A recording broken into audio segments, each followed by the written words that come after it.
बिटिया, आज जरा जल्दी उठ जा। तेरे लिए लोग देखने आ रहे हैं। माँ की आवाज आरती के कानों में जैसे ही पड़ी, वह नींद से हड़बड़ाकर उठ बैठी।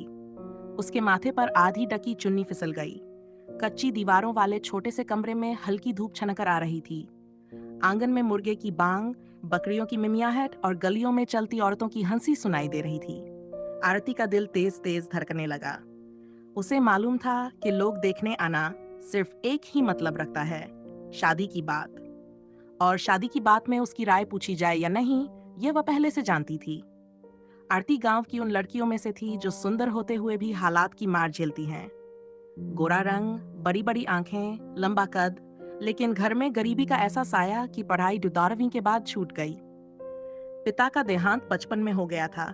माँ खेतों में मजदूरी करके घर चलाती थीं। घर में एक पुराना संदूक, एक खाट, कुछ बर्तन और मिट्टी का चूल्हा, यही उनकी संपत्ति थी। माँ ने हल्की गुलाबी साड़ी पहनाई, पैरों में पायल पहनाई और एक नजर से बस अपनी बेटी को देखती रहीं। वो मन में सोच रही थी कि समय कितना जल्दी बीत गया, जो तुम इतनी बड़ी हो गई। उसकी माँ की आंखों से आंसू बहने लगे। बिटिया, आज तेरे नसीब का दिन है, माँ ने कहा, आंखों में उम्मीद भरकर। दोपहर के वक्त गांव के बच्चे अचानक सड़क पर जमा हो गए। एक चमचमाती लाल रंग की कार कच्ची गली में आकर रुकी थी। उसके पीछे एक और गाड़ी थी। खिड़कियों से झांकते लोग देख रहे थे कि कार से 3 लोग उतरे। एक उम्रदराज औरत, सुनहरे बॉर्डर वाली साड़ी में, गले में मोतियों का हार। एक सज्जन, हल्के काले सूट में, और उनके साथ एक लंबा गोरा चिट्टा स्मार्ट नौजवान। उनकी चाल, कपड़े, यहाँ तक कि खुशबू भी अलग थी। माँ ने घबराकर साड़ी ठीक करते हुए उन्हें घर के अंदर बुलाया। बांस की खाट पर सफेद चादर बिछाई गई थी। गुड़ और दूध की चाय परोसी गई। नीलिमा देवी, वही उम्रदराज औरत, ने आरती को ऊपर से नीचे तक देखा। बेटी, तुम्हें खाना बनाना आता है? जी आंटी जी, घर सब काम करती हूँ, आरती ने झिझकते हुए कहा। सिलाई कढ़ाई? थोड़ी बहुत आती है, स्कूल में सीखी थी। अर्जुन, वह नौजवान, अब तक चुप था। उसने आरती की ओर देखा, फिर अपनी माँ से कहा, माँ ये पढ़ी लिखी भी लगती है। हाँ, नीलिमा देवी ने मुस्कुराते हुए कहा, लेकिन हमारे यहाँ घर संभालना ज्यादा जरूरी है। कुछ और सवाल जवाब हुए और शाम होते रिश्ता पक्का हो गया। माँ की आंखों में खुशी के आंसू थे। उनकी बेटी अमीर घर में, वह भी विदेश जा रही थी। आरती के दिल में डर और उत्साह दोनों थे।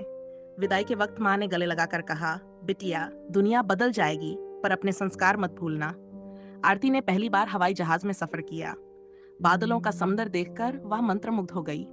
दुबई पहुंचते ही उसकी आंखें चमक उठीं। आसमान छूती इमारतें, चौड़ी सड़कें, रोशनी से जगमगाते बाजार। अर्जुन का घर किसी महल से कम नहीं था।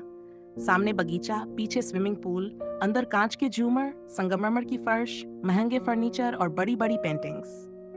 पहले ही दिन नीलिमा देवी ने समझाया, बेटी, यहाँ नौकर चाकर हैं, लेकिन घर की देखरेख और रसोई की जिम्मेदारी तुम्हारी होगी।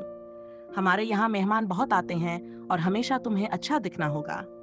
आरती ने हाँ में सिर हिलाया, लेकिन अंदर से घबराई हुई थी। दुबई के तौर तरीके, भाषा, खाना सब नया था। नौकरानी फातिमा उसकी मदद करती, लेकिन नीलिमा देवी को लगता कि आरती अभी गांव की आदतें नहीं छोड़ पा रही। एक दिन उन्होंने टोका, आरती, रोज साड़ी क्यों पहनती हो? यहाँ थोड़े मॉडर्न कपड़े पहनो। हमारे बिजनेस में इमेज मायने रखती है। आरती ने धीमे से कहा, माँ जी, मुझे साड़ी में आराम लगता है। आराम बाद में, पहले लोगों की नजर में आना जरूरी है, नीलिमा देवी ने दृढ़ स्वर में कहा। अर्जुन बिजनेस में इतना व्यस्त रहता कि दिन में शायद ही उससे ठीक से बात हो पाती। रात को भी वह अक्सर दोस्तों के साथ बाहर चला जाता। एक शाम आरती ने हिम्मत करके पूछा, तुम मुझसे बातें क्यों नहीं करते? मैं यहाँ अकेली महसूस करती हूँ। अर्जुन ने थकान भरी मुस्कान दी। आरती, यहाँ का लाइफस्टाइल अलग है, काम का दबाव है, लेकिन मैं कोशिश करूंगा। कुछ ही हफ्तों बाद एक बड़ी पार्टी थी। फैशन इंडस्ट्री के लोग आ रहे थे। आरती ने पहले तैयारियां की, फिर अपनी सबसे सुंदर साड़ी पहनी। लेकिन नीलिमा देवी ने कहा, यह पुरानी लग रही है। उन्होंने अपनी अलमारी से एक महंगी डिजाइनर ड्रेस निकाली, घुटनों तक लंबाई, चमकीला कपड़ा। लेकिन आरती ने अपनी साड़ी नहीं बदली। आरती असहज थी, लेकिन मेहमानों ने उसकी तारीफ की। एक लड़की बोली, आपने कौन से शोरूम से ये ड्रेस ली है?